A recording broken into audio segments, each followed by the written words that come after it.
We have plans for you, Peter Parker. You wanted to be the hero. Need a hand? Now you gotta pay the price. We have the power now. We can change the world. Then let's go catch a spider. I was really excited to get back to it because we had a foundation that was really solid, and the journey of Peter was incredibly... each step led to the next, and that's simple filmmaking 101, of course, and in these movies, sometimes that doesn't get honored, but we were lucky in this respect. And it's a moment for Spider-Man and for Peter, well, for Spider-Man, where he is owning who he is. He is owning the gifts that he has been given, and I think it's contagious.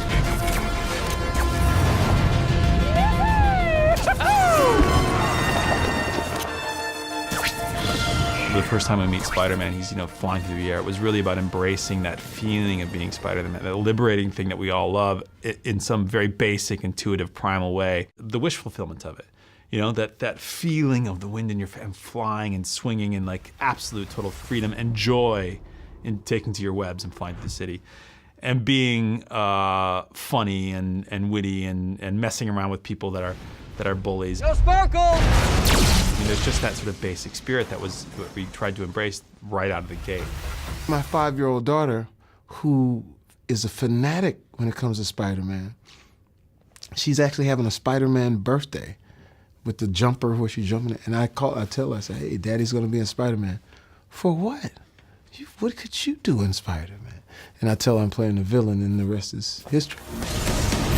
We wanted to embrace the bombastic, sort of simple bigness of the Spider-Man villains that happened in the comics.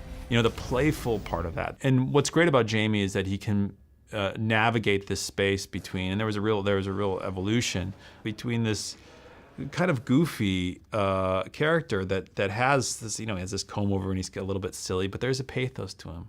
There's moments where he feels something real underneath that. Heads up, watch out! And that is the element of the character that evolves the most throughout the film. You alright?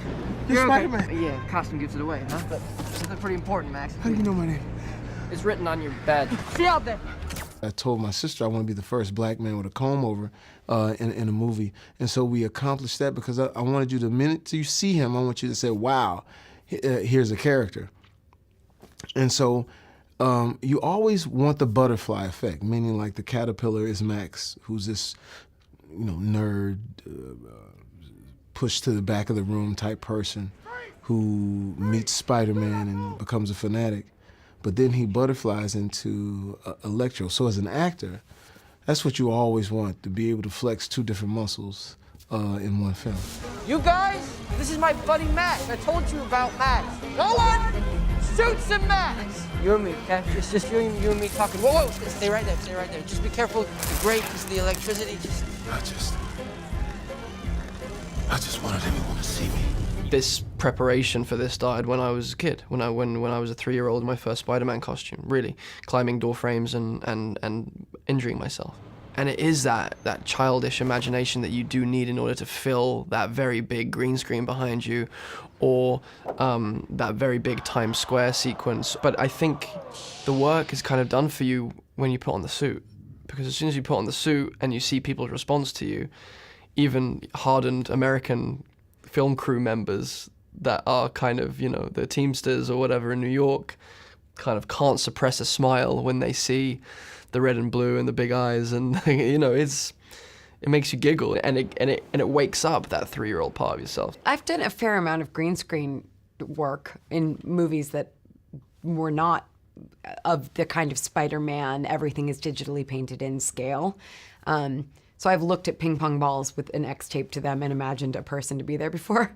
But yeah, this requires a lot of childhood imagination to come up, and that is a great challenge. You definitely do expand after acting in a world that is not existent around you. But it's like a black box theater.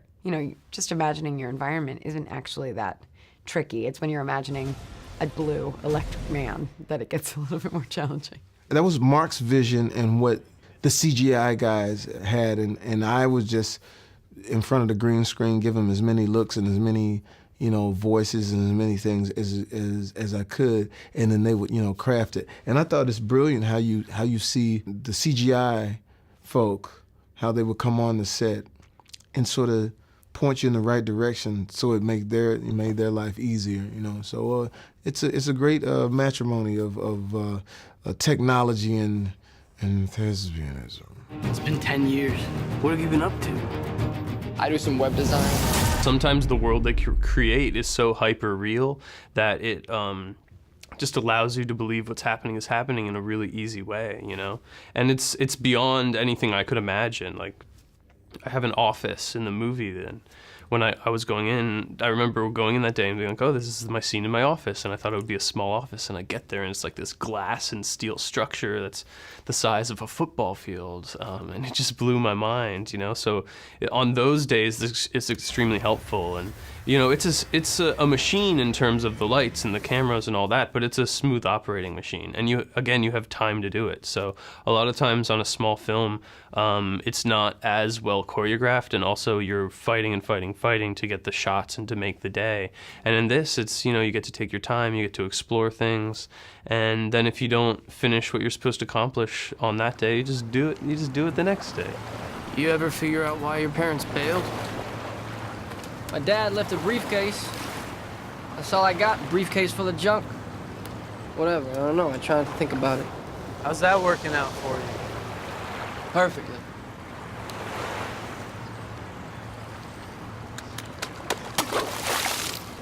Nice arm. Just all in the wrist, buddy.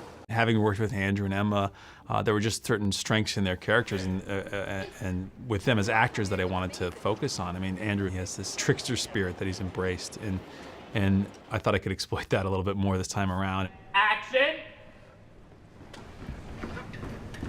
Now! Oh my God! I spilled a hot dog cake all over. I did not that. Oh, and you too. And Emma is so funny, and their chemistry was so magical in the first movie, and it represents the thing that is most challenging for Peter Parker and what causes the most problems for him as Spider-Man. And he thinks he can keep those lives separate, but of course they collide eventually. I'm coming with you. Come on, it's too dangerous. Sorry, I love you. Don't hate me.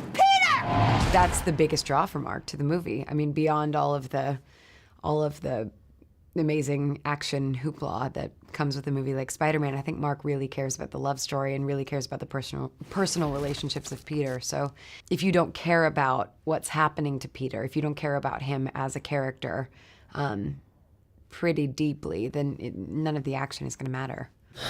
This is the maintenance closet. This is the most cliched hiding place you could have chosen. This is the stupidest hiding place. Take us to the Bahamas of hiding places. Listen. You just kissed me. What? How'd you like it? I felt a little bit rushed. The director is so chill. He almost makes you forget you're making a Spider-Man movie. You feel like you're making a movie with friends. But then all of a sudden you look up and you're doing a scene with Spider-Man. So it's just like it was so cool and it was so fun, and I'm so happy that I got the opportunity. It's a playground that dabbles in the surreal, and it's such an interesting thing to mess around with and dream about and walk through, and that's really satisfying. And then there's also you're getting to work with people of extraordinary talent, and at a level which is I never thought I'd get to. I mean, you show up to work and there's Sally Field and Jamie Foxx, and you're like, what's going on? How did this happen? And they can make anything work, and it's a really beautiful when you have a team that's working on that scale. There is something wonderfully satisfying about finishing the job.